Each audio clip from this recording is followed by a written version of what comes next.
Hi everyone, my name's Meg, and I know it's been sort of an unusual time the last couple of weeks. We're all kind of still getting used to the big changes in our days. And so I thought that I might read you a story, which is something that I really like to do if I'm feeling tired, if I've had too much of a certain thing in a day. I've always found that it's really soothing to come back to a favorite book, and so I'm going to share some of my favorite books over the coming weeks. And the one that I thought I would start with is a book that I really loved growing up called A Chair for My Mother. And my mom actually really loved this book too. So this is called A Chair for My Mother. It's by Vera B. Williams. One of the things that I really love about the book is the beautiful art, which I will make some time for you to get to see. My mother works as a waitress in the Blue Tile Diner. After school, sometimes I'd go to meet her there. Then her boss, Josephine, gives me a job too. I wash the salts and the peppers and fill the ketchups. One time I peeled all the onions for the onion soup. When I finish, Josephine says, "Good work, honey," and pays me. And every time I put half of my money into the jar. This is that big jar. It takes a long time to fill a jar this big.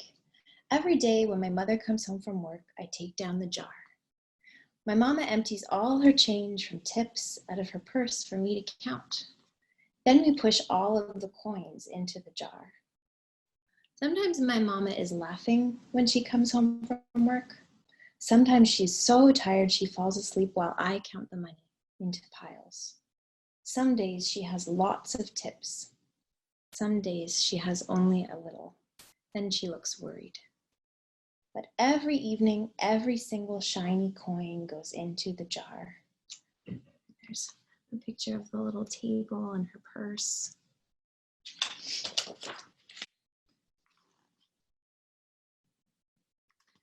We sit in the kitchen to count the tips. Usually Grandma sits with us too. While we count, she likes to hum. Often she has money in her old leather wallet for us. Whenever she gets a good bargain on tomatoes or bananas or something she buys, she puts by the savings and they go into the jar.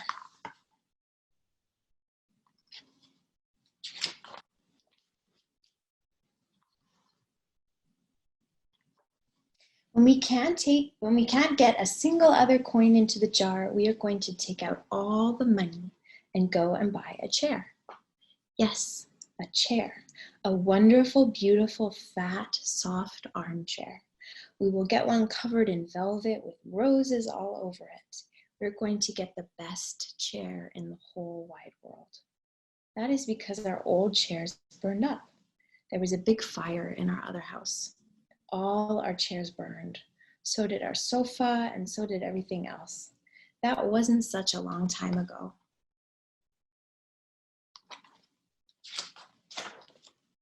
My mother and I were coming home from buying new shoes. I had new sandals. She had new pumps. Pumps are a kind of shoe that has a little heel on them.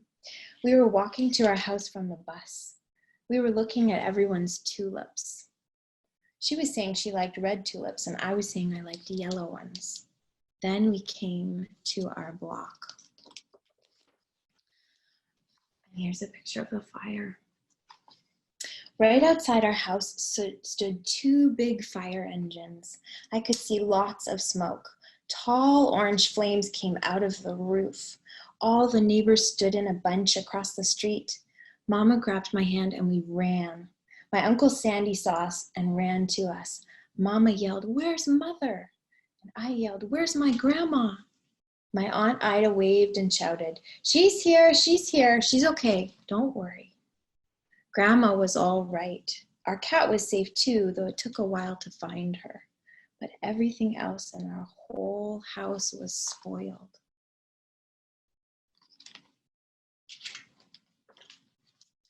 What was left of the house was turned to charcoal and ashes. We went to stay with my mother's sister, Aunt Ida, and Uncle Sandy. Then we were able to move into the apartment downstairs. We painted the walls yellow. The floors were all shiny, but the rooms were very empty. The first day we moved in, the neighbors brought pizza and cake and ice cream, and they brought lots of other things too. The family across the street brought a table and 3 kitchen chairs. I'm going to see whether I can switch this so that you can see a little bit better. Maybe I'll hold it like this. You can get a bit of a look at what's happening in the neighborhood. So the family across the street brought a table and 3 kitchen chairs. The very old man next door gave us a bed from when his children were little. My other grandpa brought us his beautiful rug. My mother's other sister, Sally, had made us red and white curtains. Mama's boss, Josephine, brought pots and pans, silverware, and dishes. My cousin brought me her own stuffed bear. Everyone clapped when my grandma made a speech. "You are all the kindest people," she said, "and we thank you very, very much. It's lucky we're young and can start all over."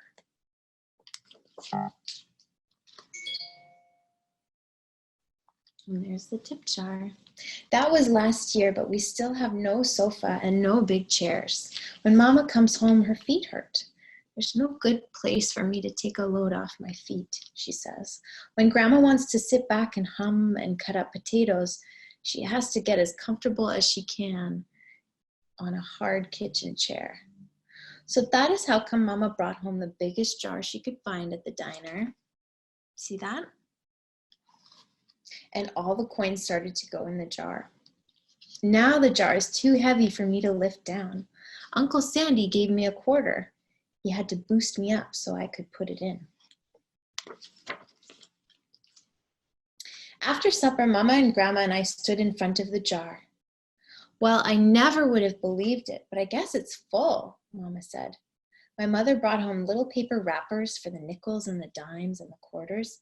I counted them all out and wrapped them all up. On my mother's day off, we took all the coins to the bank. The bank exchanged them for $10 bills. Then we took the bus downtown to shop for our chair. And here's the bank.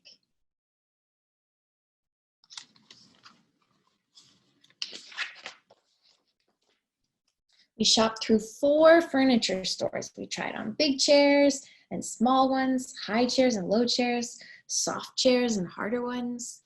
Grandma said she felt like Goldilocks and the 3 bears trying out all the chairs. And there's Grandma. Finally, we found the chair we were all dreaming of, and the money in the jar was enough to pay for it. We called on Ida and Uncle Sandy. They came right down in their pickup truck to drive the chair home for us. They knew we couldn't wait for it to be delivered. And there is the beautiful chair on that yellow rug.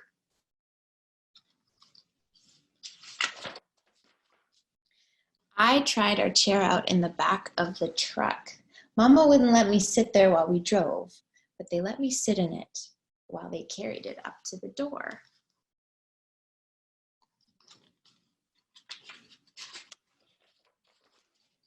We set the chair right beside the window with the red and white curtains. Grandma and Mama and I all sat in it while Aunt Ida took our picture. Now Grandma sits in it and talks with people going by in the daytime. Mama sits down and watches the news on TV when she comes home from her job.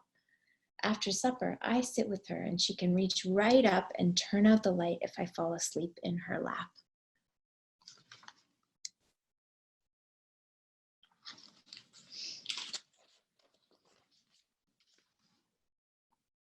And that's the end. What I love about that story is that a community comes together to help everybody when there's something difficult that happens. And I wonder if you can notice things that are happening in your community or even in your family, even as it's kind of a bit of a scary time and we don't know what will happen, but there are lots of good things that people are doing for one another to help. So that's something that I find really helpful and calming to think about is what are all of the good things that people are trying to do for one another in this time. So that was the first story of hopefully a number that will be coming in the coming weeks, and I will look forward to reading with you again sometime soon. Okay, take care. Bye-bye.